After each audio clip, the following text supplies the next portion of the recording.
3 তারিখ সেনাপ্রধানের ওই ভার্চুয়াল মিটিংয়ের পর মোটামুটি নিশ্চিত হয়ে যায় শেখ হাসিনা অধ্যায় বাংলাদেশের শেষ। শুরু হয় ভারতের প্ল্যান বি বাস্তবায়নের প্রক্রিয়া। 3 তারিখ রাতে আসিফ নজরুলের সাথে ডিজিএফআই কার্যালয়ের পাশের একটি ভবনে আসিফ নজরুলের ঘনিষ্ঠ বন্ধু major general Hamid, lieutenant general Mujib এবং মেজর জেনারেল ফেরদৌস সেলিমের একটি গোপন বৈঠক হয়, যেখানে ভারতীয় গোয়েন্দা সংস্থার 16 জন কর্মকর্তা উপস্থিত ছিলেন। মূলত 5 তারিখ শেখ হাসিনা পদত্যাগ করার পর করণীয় নির্ধারণ করতেই ওই বৈঠক অনুষ্ঠিত হয়। দীর্ঘ এই বৈঠক শেষে মোট 3টি বিকল্প নির্ধারণ করা হয়। প্রথমটি জরুরি অবস্থা জারি করে সেনাবাহিনীর হাতে ক্ষমতা দেয়া, দ্বিতীয়টি আসিফ নজরুলকে প্রধান উপদেষ্টা করে একটি অন্তর্বর্তীকালীন সরকার গঠন। অন্তর্বর্তীকালীন সরকারের ভেতরে যেন ভারতীয় বলয়ের লোকজন বেশি সংখ্যায় রাখা যায় সেটা নিশ্চিত করার ব্যাপারেও আলোচনা হয় বৈঠকে, এবং সেটা নিশ্চিত করতে আসিফ নজরুলের পেছনে সেনাবাহিনীর ওই অংশটির সর্বোচ্চ সাপোর্ট থাকারও নিশ্চয়তা দেওয়া হয়। মূলত আসিফ নজরুলকে সামনে রেখে সেনাবাহিনীর মাধ্যমেই দেশ চালানোর পরিকল্পনা করা হয়েছিল 3 তারিখের ওই গোপন বৈঠকে। 4 তারিখ 3 বাহিনী প্রধানের মধ্যে দফায় দফায় বৈঠক চলেছে। সেই বৈঠক থেকে সিদ্ধান্ত হয় 5 তারিখ সকাল 9টার মধ্যে শেখ হাসিনাকে চূড়ান্তভাবে পদত্যাগের বিষয়টি জানিয়ে দেওয়া হবে। এর পরপরই আসিফ নজরুলকে আবারও ক্যান্টনমেন্টে ডেকে আনা হয় এবং শেখ হাসিনার পদত্যাগের পর আওয়ামী নেতা কর্মীদেরকে যতটা সম্ভব নিরাপত্তা দেয়া, বেসরকারি বিভিন্ন প্রতিষ্ঠানগুলোতে যতটা সম্ভব আগের কর্মকর্তাদেরকে রেখে দেয়া এবং বিটিআর হত্যাকাণ্ড নিয়ে কোনো ধরনের পদক্ষেপ না নেওয়ার সহ বেশ কিছু করণীয় ঠিক করে দেওয়া হয়। দীর্ঘ সেই আলোচনার কারণে 4 তারিখ সারা রাত ক্যান্টনমেন্টে অবস্থান করেছেন আসিফ নজরুল। তাৎক্ষণিক আসিফ নজরুলের কাঁধে 2টি দায়িত্ব দেওয়া হয়: আর্মির প্রতি সকলের আস্থা তৈরি করা এবং হাসিনার পদত্যাগের পরপর ছাত্রদেরকে সেনাবাহিনীর নিয়ন্ত্রণে নিয়ে আসা। কথা মতো আসিফ নজরুল 4 তারিখ রাত এবং 5 তারিখ খুব সকালে ক্যান্টনমেন্টে বসেই ফেসবুকে তিনি 2টি পোস্ট করেন। পোস্টের প্রথমটি 4 তারিখ রাতে সেনাবাহিনীকে প্যাট্রিয়ট সম্বোধন করে করা হয়, যেন সেনাবাহিনীর প্রতি ছাত্র জনতার আস্থা বেড়ে যায়, এবং পরেরটি সংখ্যালঘুদের বাড়িঘরে হামলা না চালানোর অনুরোধ করে পোস্ট করা হয়। দুপুর 12টার আগে আসিফ নজরুলের করা হিন্দুদেরকে নিয়ে ওই পোস্টে প্রমাণ করে আসিফ নজরুল আগে থেকেই জানতেন কিছুক্ষণ পর আসলে কি ঘটতে যাচ্ছে। আমরা এখন আর্মি চিফের সাথে একটা আলোচনায় আছি। আমি যতটুকু ওনার সাথে কথা বলেছি, আমার কাছে মনে হয়েছে, আশা করছি আপনাদের জন্য অনেক বড় সুসংবাদ আসছে। বিজয়ের খবর আগেই জেনে যাওয়াটা সমস্যা না, কিন্তু সমস্যা হলো আসিফ নজরুল সবাইকে আন্দোলনের কেন্দ্রবিন্দু ঢাকা বিশ্ববিদ্যালয়ে যেতে না বলে ক্যান্টনমেন্টের সুখবরের অপেক্ষায় থাকতে বলেন। মূলত আসিফ নজরুলের ওই ফাঁদে পা দিয়ে ছাত্র জনতার জুলাই আগস্ট বিপ্লবের বিজয় হাতছাড়া হয়ে গিয়েছিল। ছাত্র নেতাদের সরলতাকে কাজে লাগিয়ে আসিফ নজরুল নাহিদ আসিফদেরকে সেনাপ্রধানের কাছে আসতে বলেন। নাহিদ, আসিফ, মাহফুজরা সেনাপ্রধানের কাছে যাবার আগে আসিফ নজরুলের প্রধান উপদেষ্টা হবার বিষয়টি চূড়ান্ত হয়ে যায়।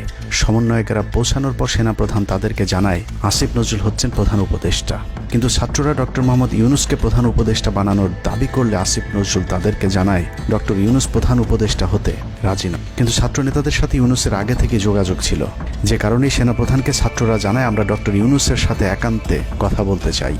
ছাত্ররা ডক্টর ইউনূসকে ফোন করলে তিনি জানান প্রধান উপদেষ্টা হতে চান না সেনাবাহিনী কিংবা আসিফ নজরুলের কাছে তার এরকম কোনো বার্তা তিনি দেননি। এরপর ছাত্র নেতাদের দাবির মুখে ইউনূসকে প্রধান উপদেষ্টা বানাতে বাধ্য হয় সেনাবাহিনী। ডক্টর মোহাম্মদ ইউনূসকে প্রধান উপদেষ্টা করা হলেও ক্ষমতার কেন্দ্রে থেকে যায় ভারত নিয়ন্ত্রিত ক্যান্টনমেন্টের মদতপুষ্ট আসিফ নজরুল, যাকে তারা সুনিপুণভাবে গেল এক যুগে তিলে তিলে তৈরি করেছেন। আসিফ নজরুল তার মন্ত্রণালয়ের বাইরেও সবখানে নিয়োগ থেকে বদলি বরখাস্তের একক ক্ষমতা ভোগ করতে থাকে।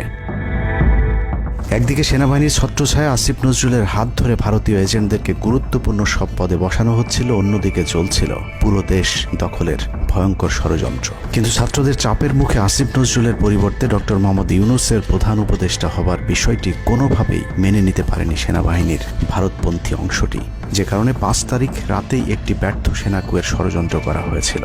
5 তারিখের পরপর ইউনূসের একের পর এক ভারতীয় আগ্রাসন বিরোধী বক্তব্যে আতঙ্কিত হয়ে ওঠে ভারতীয় বলয়, যে কারণে 8 তারিখ শপথ নেয়ার আগেই ডক্টর মোহাম্মদ ইউনূসকে হত্যা করে সেনাকুয়ের আরেকটি চেষ্টা চালায় সেনাবাহিনীর ওই অংশটি। 8 তারিখ ডক্টর ইউনূসের নেতৃত্বে নতুন সরকার শপথের ঠিক আগ মুহূর্তে একটি সেনাকুয়ের চেষ্টা করা হয়। কুয়ের নেতৃত্ব দেন লেফটেন্যান্ট জেনারেল মুজিব এবং মেজর জেনারেল হামিদুল হক।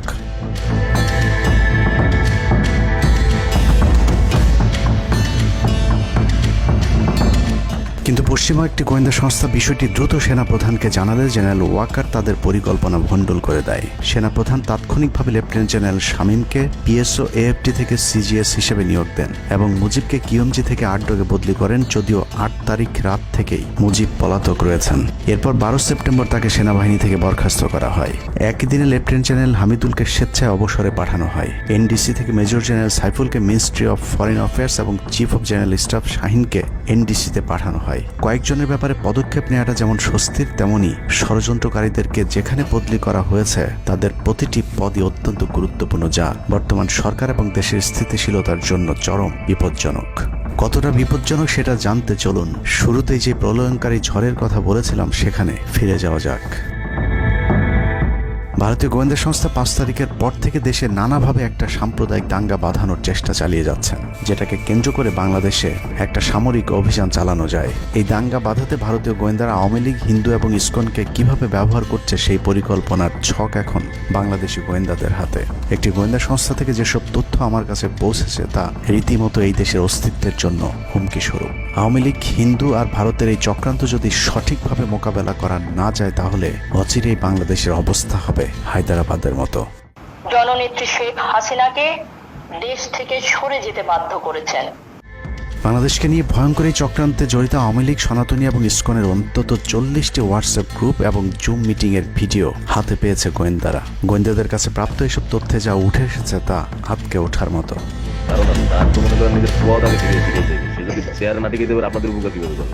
সেনাপ্রধান জামাত হলে এতদিন আওয়ামী লীগ বাইকে ফেলা দিত, ঠিক আছে? এটা তো আমাদেরও আওয়ামী লীগেরও একটা গেম হতে পারে, বলা যায় জামাত শিবিরের উপরে সব চাপা দিতে পারে, এটাও হতে পারে। এসব গ্রুপগুলোতে রীতিমতো বাংলাদেশের বিরুদ্ধে যুদ্ধের প্রস্তুতি চলছে।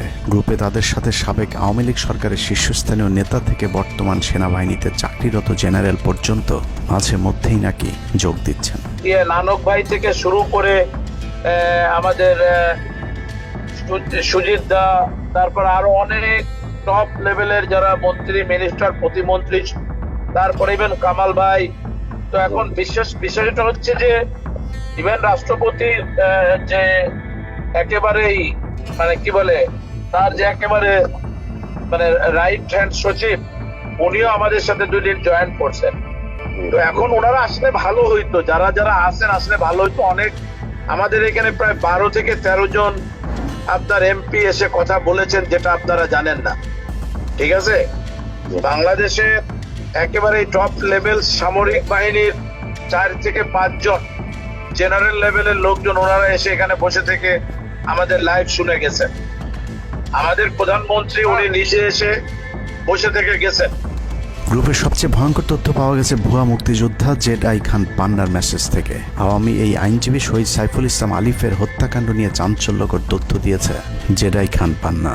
একটি চ্যাটিংয়ে তিনি লিখেছেন, দাড়িওয়ালা উকিল বেশি হয়ে গিয়েছে, আরো 2-1টারে খেয়ে দাও, আদালতে আমরা আছি, এখন অল্প কদিন জেলে থাকলেও 30 তারিখের পরে পুরস্কার পাবা। আরেকটি মেসেজে তিনি লিখেছেন, সুযোগ হাতছাড়া হয়েছে তোমাদের কারণে, কালকে সব হয়ে যেত। পরিকল্পনা ছিল কুপিয়ে মারার পর হিন্দুদের বাড়িতে হামলা হলে ভারত থেকে ট্রুপ চলে আসবে। ওরা যেহেতু হামলা করেনি, তোমাদেরই উচিত ছিল নিজেরা নিজেদের বাড়ি ঘরে আগুন দেওয়া। পেছনের ঘটনা বাদ দিয়ে 30 তারিখের পরিকল্পনায় মনোযোগী হও সবাই। শহীদ আলিফ হত্যাকাণ্ড নিয়ে আরেকজন লিখেছেন, কালকে আদালতে একটা লাশ পড়বে, হিন্দু ভাইদের পাশে আমাদের সবাইকে থাকতে হবে, ব্রিগেড মেজরের কমান্ড মেনে চলতে হবে। 30 তারিখের কর্মসূচি নিয়ে গ্রুপটিতে সশস্ত্র যুদ্ধের মাধ্যমে দেশ দখলের ভয়ঙ্কর সব আলোচনা করার ভিডিও হাতে এসেছে আমাদের। তারা বাংলাদেশ অস্ত্রগুলি আছে, এই অস্ত্রগুলি কোথায় আছে আমার কাছে অলরেডি খবর আছে। আমি নিউজ দিচ্ছি গোয়েন্দাদের মাধ্যমে, তারা বলেছে 5000-এর বেশি তারা অস্ত্র আছে, M60 রাইফেল, সাইবার রাইফেল আছে, 47 রাইফেল আছে, তাদের কাছে অত্যাধুনিক হটগান আছে। আলোচকদের একজন বলছিলেন, সাবেক এবং বর্তমান পুলিশের সমন্বয়ে 1700 অস্ত্রধারী গ্যারিলা প্রস্তুত করা হয়েছে 30 নভেম্বরের জন্য। আমরা ইতিমধ্যে কথা বলেছি, পুলিশ পার্টির কথা বলছি, পুলিশের অনেক উদ্যোগতা প্রত্যেকটা আগে থেকে শুরু করে পুলিশ পার্টি এসে এসেছেন, ওনারা আমার সাথে কথা বলে আমাদের যোগাযোগ রক্ষা করছে। ঢাকা শহরকে কিভাবে ব্লক করা হবে সেই পরিকল্পনাও করা হচ্ছে এসব জুম মিটিংগুলোতে। আমাদের কাজে আব্দুল্লাহ মির্জাপুর, আবার তাজপুর, আশুলিয়া, টঙ্গীর আছে, আমরা উত্তরা, ওইটা একটা ব্লক দিবেন, তাহলে আমরা খুব সহজেই আমাদের কাজ সফলতা পাবো। সশস্ত্র যুদ্ধের জন্য পুরো দেশকে মোট 10টি বিভাগে বিভক্ত করা হয়েছে, যেখানে একজন করে ব্রিগেড মেজর নিয়োগ দেওয়া হয়েছে, যাদের সবাই দেশেই অবস্থান করছেন। এর মধ্যে গ্রুপে প্রাপ্ত জেডাই খান পান্নার নম্বরটিতে মেসেজ পাঠানো হলে মুহূর্তেই সাড়া দেন তিনি। কল করতেই গড় গড় করে সবকিছু স্বীকার করেন। জেডাই খান পান্না, জি আমি তাই। 30 তারিখ 50 থেকে 80 ভাগ পুলিশ, আনসার, এমনকি সচিবালয়ের আমলারাও তাদের পক্ষে মাঠে নামবে বলে স্বীকার করেন গেরিলা আক্রমণের পরিকল্পনাকারী জেডাই খান পান্না। আপনারা কি কোনো গেরিলা ইনভেশন হামলা করা যাবে? ঢাকার স্টুডেন্টরা যদি এখনো সাপোর্টার্স অর্গানাইজ হইতে নামে, এই অ্যাডমিনিস্ট্রেশনের 50% না 80% লোক নেমে আসবে, পার্টিকুলারলি পুলিশ, আনসার এবং সেক্রেটারিয়েট থেকে। পালিয়ে যাওয়ার আগে এই ভিডিও প্রচারের সাথে সাথে রাষ্ট্রদ্রোহিতার অভিযোগে তাকে গ্রেফতার করতে হবে, তাহলে চক্রান্তকারীদের আরও পরিকল্পনার তথ্য পাওয়া যেতে পারে। ভবিষ্যতে এ ধরনের ষড়যন্ত্র বন্ধ করতে গ্রুপে থাকা সকলের মোবাইল নম্বর এবং চেহারা দেখে শনাক্তের পর দ্রুত গ্রেফতার করতে হবে। সূত্র জানিয়েছে, ডিজিএফআই প্রধানের প্রত্যক্ষ তত্ত্বাবধানে চলছে এসব দেশবিরোধী তৎপরতা। আর্মিকে ম্যাজিস্ট্রেসি পাওয়ার দেয়া হলেও তাদেরকে ক্ষমতা প্রয়োগ করতে দেওয়া হচ্ছে না, যে কারণে আওয়ামী লীগ নেতারা বেশিরভাগ এখনও দেশে থাকলেও তাদেরকে ধরা হচ্ছে না। অতএব সেনাবাহিনীর উচ্চপদস্থ হাসিনাপন্থী অফিসারদেরকে দ্রুত সেনাবাহিনী থেকে সরাতে হবে। 5 তারিখ সেনাপ্রধান যে ভূমিকা রেখেছেন তার জন্য তিনি অবশ্যই প্রশংসার দাবিদার, কিন্তু সেনাপ্রধানকে প্রমাণ করতে হবে তিনি আসলেই নায়ক নাকি খলনায়ক। 5 তারিখের পরেও সেনাবাহিনীর গুরুত্বপূর্ণ পদগুলোতে রদবদল না করা এবং গুম খুনের সাথে জড়িত অফিসারদের বিরুদ্ধে কোনো ব্যবস্থা না নেওয়া সহ বিডিআর হত্যাকাণ্ডের বিষয়ে দৃশ্যমান কোনো পদক্ষেপ না নেওয়া খুবই সন্দেহজনক। সূত্র জানিয়েছে, সেনাপ্রধানের স্ত্রীর সাথে প্রতিনিয়ত শেখ হাসিনার যোগাযোগ রয়েছে। অতএব সেনাপ্রধানকে দ্রুত তার অবস্থান পরিষ্কার করে সেনাবাহিনীর গুরুত্বপূর্ণ পদগুলোতে নতুন করে নিয়োগ দিতে হবে। সেনাবাহিনীর জুনিয়র এবং মধ্যম সারির অফিসার এবং সৈনিকদের সবসময় দেশের স্বার্থে যুদ্ধের জন্য প্রস্তুত থাকতে হবে। মনে রাখতে হবে, সেনাবাহিনী আমাদের আস্থার প্রতীক। সিনিয়র অফিসারদের দেশবিরোধী আদেশ এলে সৈনিকদেরকে নিয়ে তাদেরকে প্রতিহত করতে হবে।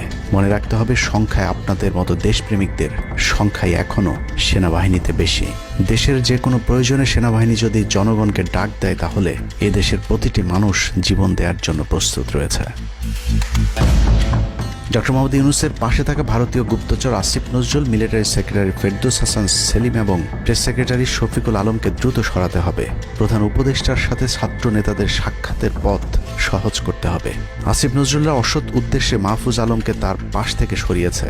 অতএব যত দ্রুত সম্ভব মাহফুজ আলমকে আবারও বিশেষ সহকারীর পদে ফিরিয়ে আনতে হবে। গুরুত্বপূর্ণ যে কোনো সিদ্ধান্তের ক্ষেত্রে নাহিদ এবং আসিফদের মতামত প্রধান উপদেষ্টাকে গুরুত্বের সাথে নিতে হবে।